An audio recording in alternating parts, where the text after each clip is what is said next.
Welcome to my personal project titled Memory in the Brain.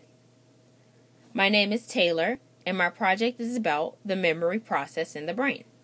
The goal of my personal project is to use a model brain to show the physical components of memory and then use that information to increase one's ability to develop long-term memory.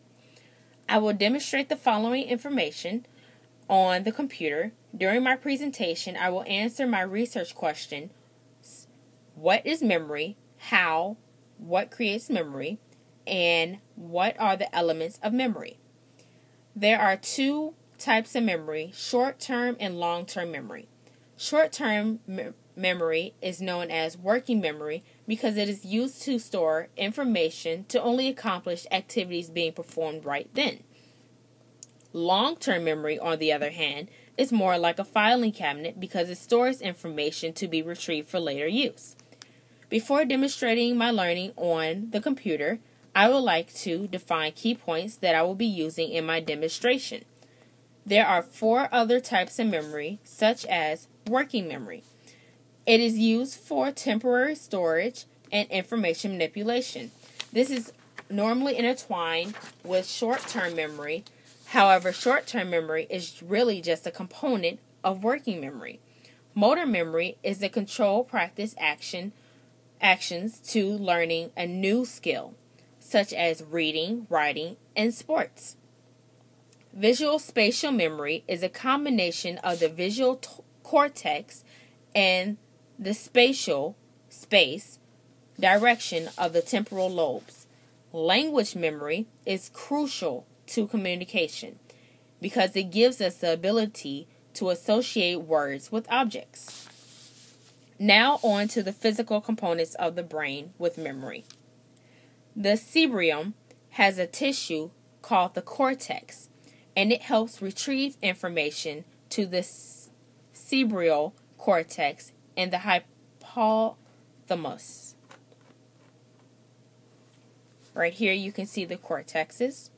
The frontal lobe, located on both sides of the hemisphere, and the prefrontal cortex processes short-term memory and retains long-term memory.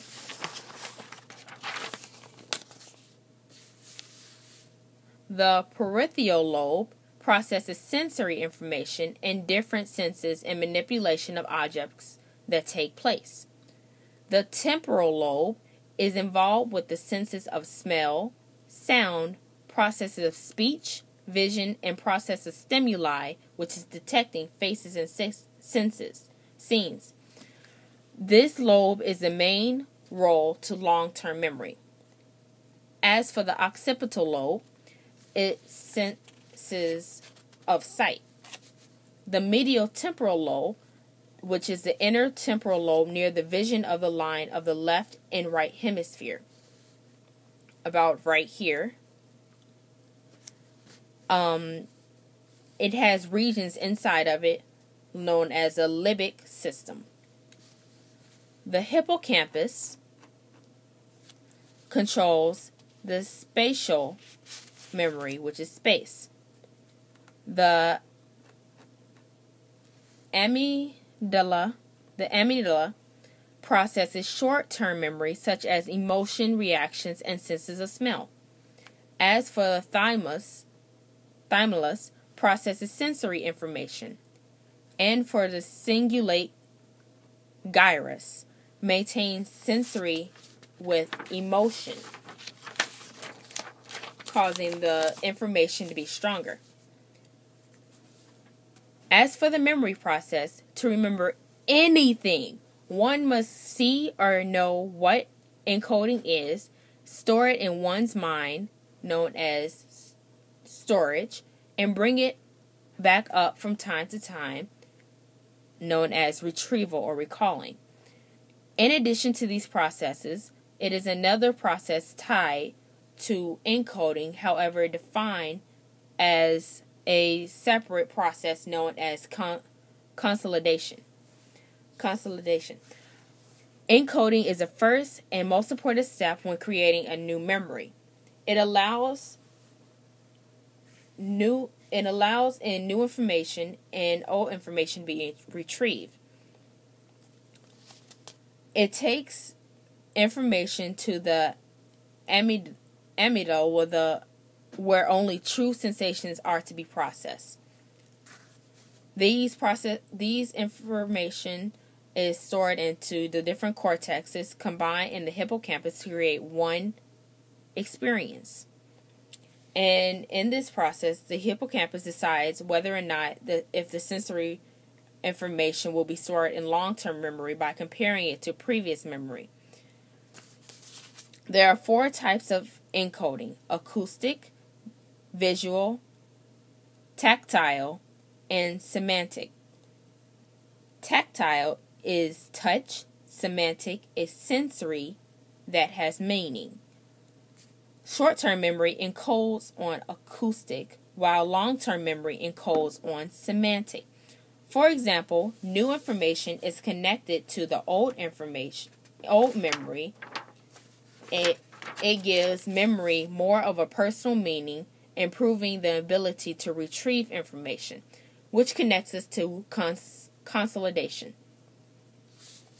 Consolidation is the process of memory retrieving so that the information may be retained. According to the spatial repetition, the deeper the information goes, the more likely people are going to remember it. This is why cramming before a test is not a good idea, because your brain will not have enough time to go over the information in reconsolidation enough so you may remember it. As for memory storage,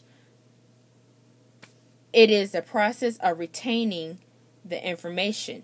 Because the brain cannot take all information, it must go through a filter.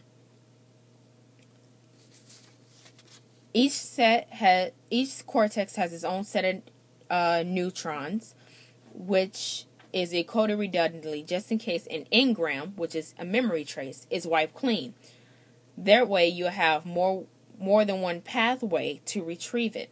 You may also think of this process as an automatic iCloud for your brain. Memory retrieval allows the information to be reacceptable, also known as remembering. Having the brain to travel back to the neural activity's origin, one may imagine it as a jigsaw puzzle or a collage, because it stores the information in different parts of the cortex linked together by neural circuits. It takes the memory out to short-term memory and asks the short-term memory, how did you encode blank information? It goes back down to the same pathway that the short-term memory encodes it by to put the information back into long-term memory. Now that the brain has a clearer understanding of the pathway to that particular memory, it is stronger because it had to go through reconsolidation. Now it can bring the information back even faster. The main methods to retrieving information are recognizing and recalling. When recognizing something, it has the ability to sense it when shown. But when you recall information, you know the information. For example, instead of knowing someone by face and not name, you know them by name or face, because you, once again, know the information. Thank you for watching my video on my personal project, and I hope you enjoy it, and have a good night.